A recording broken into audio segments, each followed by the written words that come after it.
Welcome back, everybody. It's again time to take a look at games that almost were, but for just one reason or another, just weren't.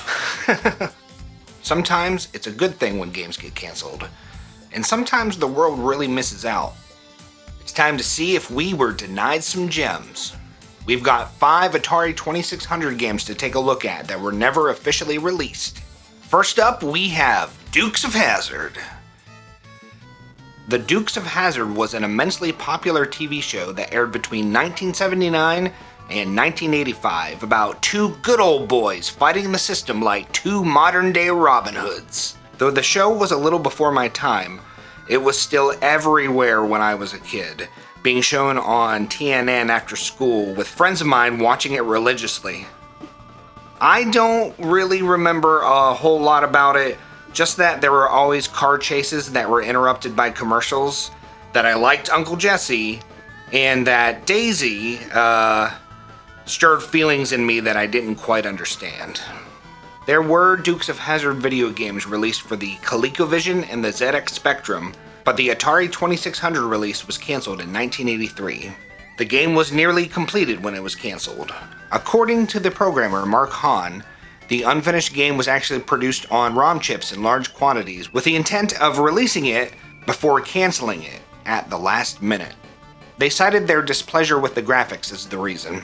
The game gives you control of the General Lee with the mission of breaking Daisy out of jail before Boss Hogg catches up to her. While making your way to the jail, you must avoid Roscoe and Enos, who are chasing after you in their police cars. I would say that the graphics are pretty lackluster overall, but I do think the depictions of Boss Hogg and Daisy are pretty well done. I'm getting those confusing feelings again. The gameplay isn't really anything to write home about either. It isn't awful by any means, but it certainly is nothing terribly special. Control of the General Lee isn't as responsive as I would like, and kind of slippery, and there really isn't a lot here to keep you interested.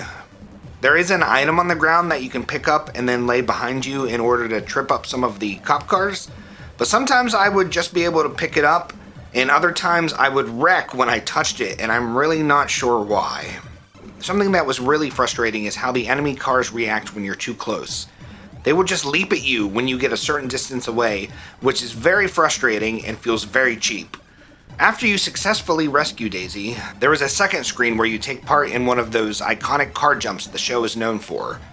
Now, the graphics in this part, I think, are actually very nice and pretty impressive. There wasn't really much gameplay involved at this part, though. I just kind of pushed forward and I made the jump. Overall, it's not a bad game, but I don't think it's any great crime that this didn't release. Had I played it as a kid, though, I'm sure I would have gotten plenty of play out of it. Oh, and it has a pretty sweet rendition of Dixie. Yeehaw!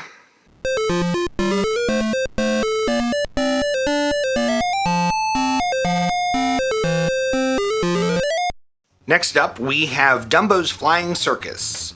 The game is based on the Disney animated classic Dumbo, which was released in 1941. Dumbo's Flying Circus was set to be released for the Atari 2600 in October of 1983. The gameplay centers around controlling Dumbo as he flies around trying to pop balloons with propelled trunk peanuts. That was a fun phrase for me to say. There's a line at the top of the screen that continuously goes down, limiting the amount of space that you have to move. Every once in a while, a clown will fly up on a balloon, and if you don't pop it before he reaches the top, he will ride a unicycle above you, raining death below. Clowns of death.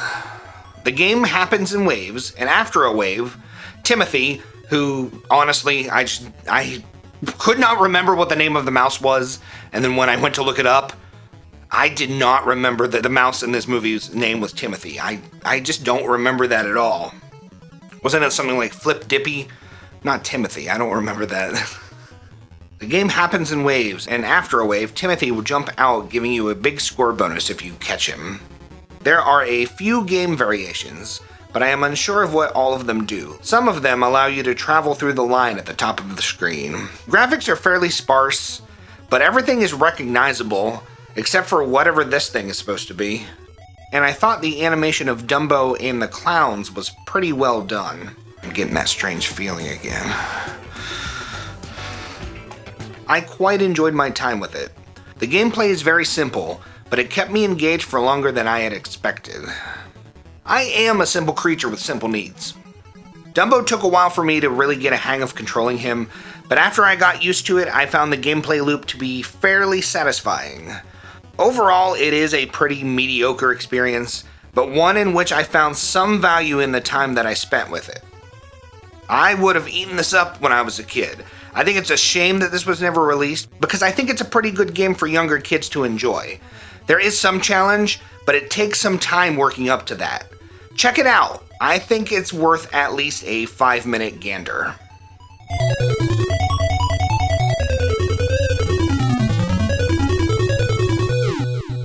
The next game is Rocky and Bullwinkle, which was planned for release in 1983.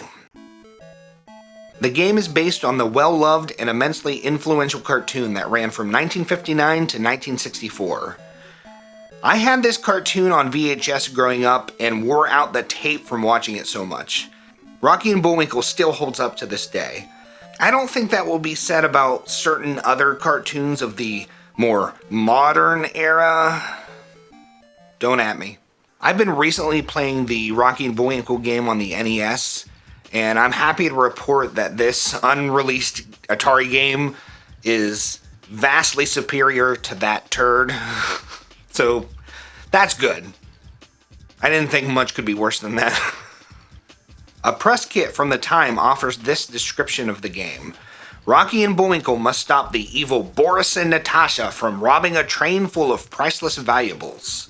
While Boris uses upsidaisium to float the valuables up to Natasha's waiting helicopter, Rocky must fly around and intercept them. When Rocky catches the valuables, he gives them to Bullwinkle for safekeeping. Rocky and Bullwinkle for the 2600 was completed and passed quality assurance, but was canceled for unknown reasons. It plays kinda like a reverse Lost Luggage or Kaboom. I think the graphics are fine, with all of the characters being recognizable. I'm getting that strange feeling again. I would have loved this as a kid that adored the cartoon and this style of gameplay. I am glad that I've gotten to play it now, and for the fact that it has reignited my passion for Rocky and Bullwinkle, which I will be marathoning after I finish this video.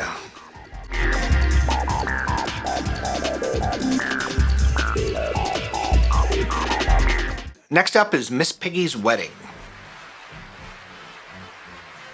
Just like with Rocky and Bullwinkle, the adoration and respect for the Muppet Show is off the charts, and deservedly so. Both properties were able to balance appealing to a younger audience, while also being clever and witty enough for adults to enjoy the festivities as well. Animal is one of the reasons I picked up playing drums as a kid. Danny Carey, eat your heart out. Eat your heart out, dude.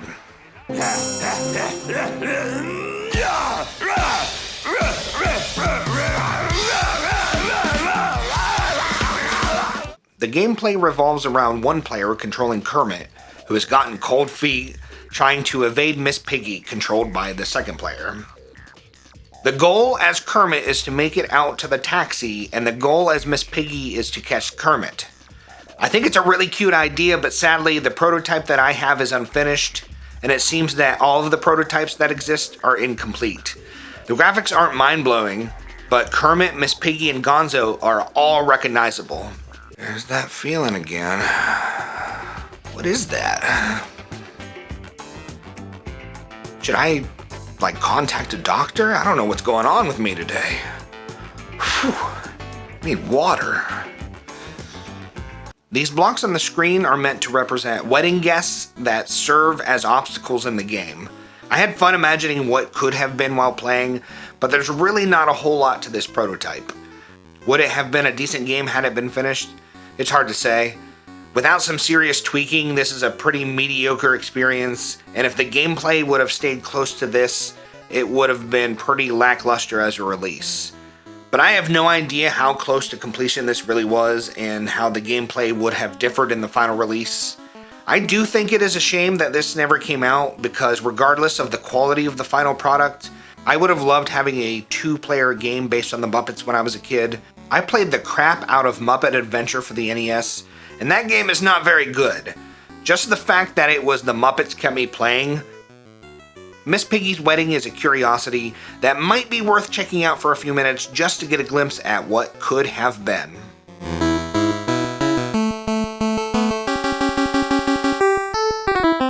Our last game is Texas Chainsaw Massacre. Now some of you out there might be thinking, hey, you big buffoon, that game came out, you big stupid dummy idiot. And you would be right. And very rude. And a jerk. The Texas Chainsaw Massacre was released in 1983 for the Atari 2600 and was based on the seminal horror classic about some good old boys never meaning no harm.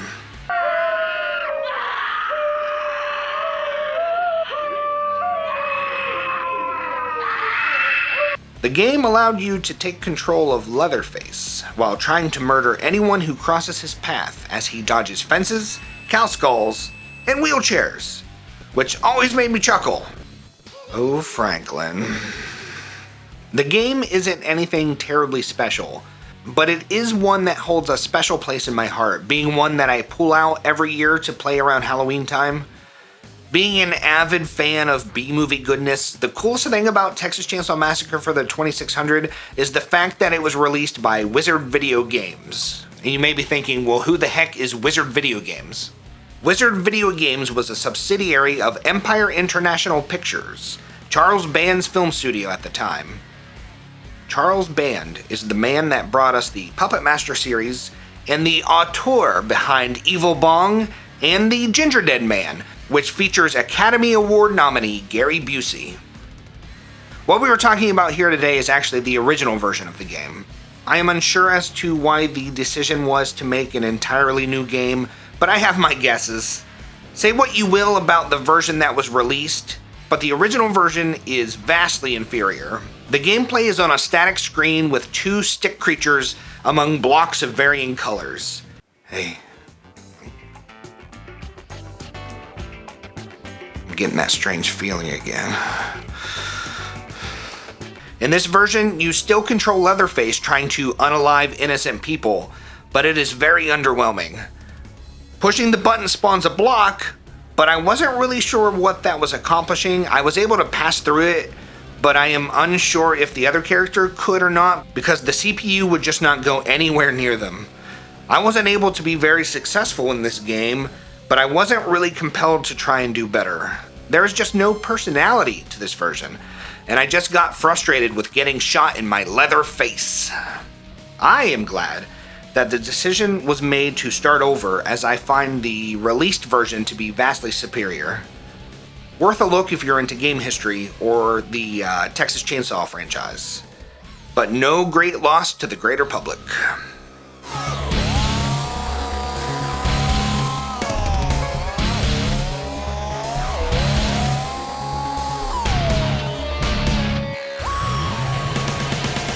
And there we go, 5 more games for the Atari 2600 that were never officially released. I didn't realize until I started working on this script that all of the games that I chose to feature are based on licensed properties, but I mean overall, it was a pretty decent little collection of games, I think. And I honestly do believe that it's a shame that at least a couple of those didn't come out. Let me know what you think of the games featured. Have you ever played any of them? Let me know if there were any unreleased games for any system really that you would like to see me feature. I will definitely check it out. I want to thank everyone for watching. I hope you have a beautiful day, and I will see you next time. Bye.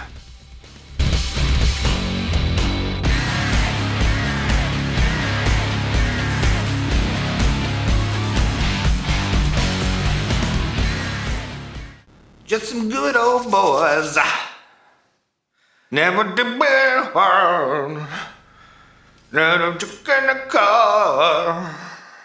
And there's a duke in the car. We're just a good old boys. Never doing no harm. Modern day Robin Hood. Daisy, Daisy, Daisy, Daisy. Daisy, Daisy, Daisy, Daisy, hoo-hoo. Daisy, Daisy, Daisy, Daisy, ahoo. Daisy, Daisy, Daisy, Daisy, hey.